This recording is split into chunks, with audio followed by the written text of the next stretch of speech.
Hey friends, how you doing tonight? A little tutorial here. An ongoing thing I do every now and then. Not really songs tonight, more of a tutorial about improving yourself as a piano keyboardist.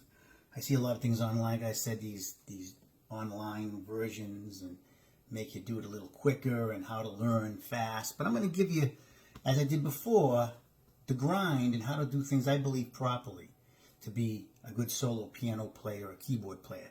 Now, I'm going to talk about the pop jazz. If you're a soloist, if you want to become and play songs and interpret songs, what you're going to do if you play in a club, all right, a solo piano or maybe even dueling pianos or whatever the case may be, jazz piano, pop pianist. This is not a classical realm. I'll talk about that in a little different because there's not as much ability to improvise. But if you're a piano player, plays a lot of different songs from different eras, like you'll hear me do in my board, and you put a lot of your own flavor into it, like I do, and a lot of others out there that are even better than me do, the thing you have to do, there's one thing that's very, very important. First of all, if you're a novice person, you definitely want to play on weighted keys. You do not want to learn on a keyboard. And there's a lot of good keyboards out there that are meant to play with bands that have the keys, you can learn the notes, but they're not weighted. The problem with that is you don't really get your fingering properly. You're not going to know how to, you're going to be just stuck to a keyboard. If you want to be if you want to really learn the keyboards, the way you should do it, you get on an acoustical style or piano. And I don't own acoustical pianos. This is a very good Yamaha electric piano, and I have a Roland one, which is more for the sounds, even though I play the piano at sound as well. But they're both extremely weighted. And of course, I've learned when I was younger on acoustical pianos. And that's the best way, if you can have that ability to own one or access to one. But you want everything to be weighted when you first start. Because as you learn the notes, you can learn that. There's different ways to learn the notes, scale books and these things online. You're going to have to go through your scales and learn the chords, especially understand all the different keys. But one of the biggest things that you need to learn that's going to make or break you different than somebody else and make you have your own style is dynamics. Okay? Dynamics. That's essentially playing a song with feeling, knowing when to get loud, knowing when to pull back and play soft, fast, slow, all that type of stuff, the different styles. How do you learn that? Well, you can formally learn like I did, because there's different things, crescendos, which basically Italian word to rise, it's being louder, legato, which means slower, and different things like that to go. You can learn that off sheet music. You can learn that by ear, okay? There's different ways to learn that, but you have to establish dynamics.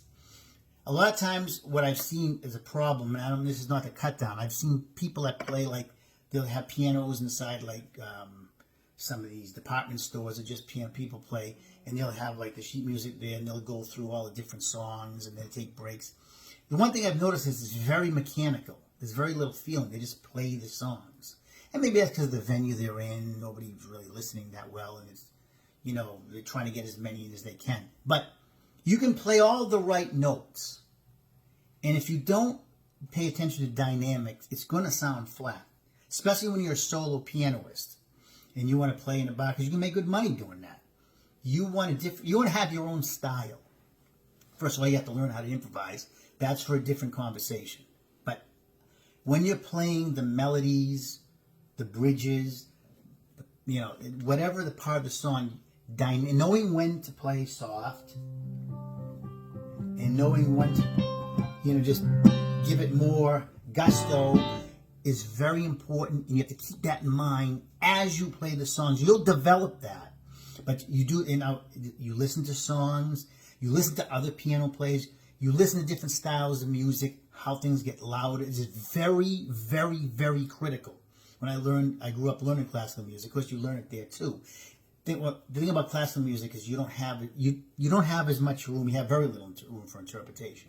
You basically have to play it like the composer wrote it. There is you can develop different styles, like Rubinstein, some of the great old piano players, and Horowitz, some of the great classical piano players. They'll play songs a little faster or slow, but there's very little really room for interpretation. I'm talking about if you're going to be a soloist, jazz, pop style piano player, like I'm doing, where all different types of songs, originals, even originals. You got to learn how to establish your dynamics, and you're basically creating your own sound. You're creating your own style, and it's very, very important. Dynamics is huge on that. It's going to separate you from somebody else, and I'm not saying you're better or worse. It's not about that. It's going to give you a style that people know you from. Oh, I like the way he plays. I like the way he sounds. She or he, whatever. I mean, I like the way, the style that they have. There's a lot of room for interpretation when you're a solo pianist.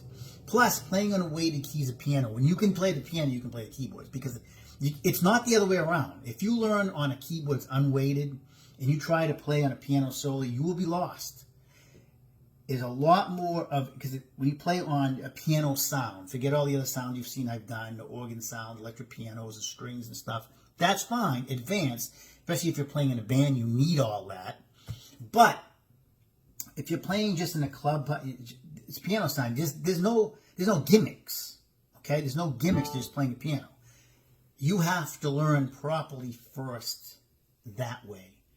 It's a grind. It takes time. It takes practice. I've said that before. There's no quick fix. Then you can go on, if you have to play in a band and have weighted keys and you want all the different sounds and bells and whistles, that's fine. But you want to learn your craft on weighted keys. I've always played on weighted keys, even when I had keyboard. This other keyboard I have is all different sounds, but it's weighted keys. And the more you get advanced in playing, you're going to want that, because you're going to want to establish yourself and have control and make it your sound. Dynamics, loud, soft, fast, slow. Okay? All the different when to go louder in a song and pull back. And you listen to songs, you listen to other piano players. Dynamics is very, very critical to being an established piano player. I know a lot of these online, how to learn to play the piano, but I never hear a lot about dynamics. That is very critical. Now, granted, you have to learn the notes. That's first, top before the horse, and the chords and the keys and all the different things like that. But dynamics is going to make or break you. You don't play with dynamics and you play flat. You can play all the right notes, the hottest song going. You're going to sound boring after a while. But once you add dynamics to the simplest of melodies, it's going to catch somebody's aura. A lot of originals that I've written about 35, 40 of them in the last year and a half. A lot of people seem to like them. They're not really very complex, but I'm very, very particular about dynamics in them. Giving them, because, like, for instance, when the melody comes in, I want to make sure the melody is really on top of the accompaniment. And that's what makes people want to listen to them. Not just playing all kinds of notes. You can do that, and I've done that. Sometimes it's fast. You play something, and it's really pronounced. You pay attention to what's important and what needs to be sounding when. Dynamics. Okay, very, very important, especially with originals, but anything that you play. So that's my talk for the night. Never forget that. And if you have any questions about it, you can definitely delve into it. Any professional piano player will tell you about that. A piano teacher. You can go to schools that have musical equipment. There's books on it if you want to learn formally, which is always a good way. You don't have to keep it that way, but you can learn that way. Understand different words, what they mean, louder, softer, all that type of stuff. So it's Rick here on a tutorial about dynamics playing the piano. Very critical in your development. God bless and have a great night.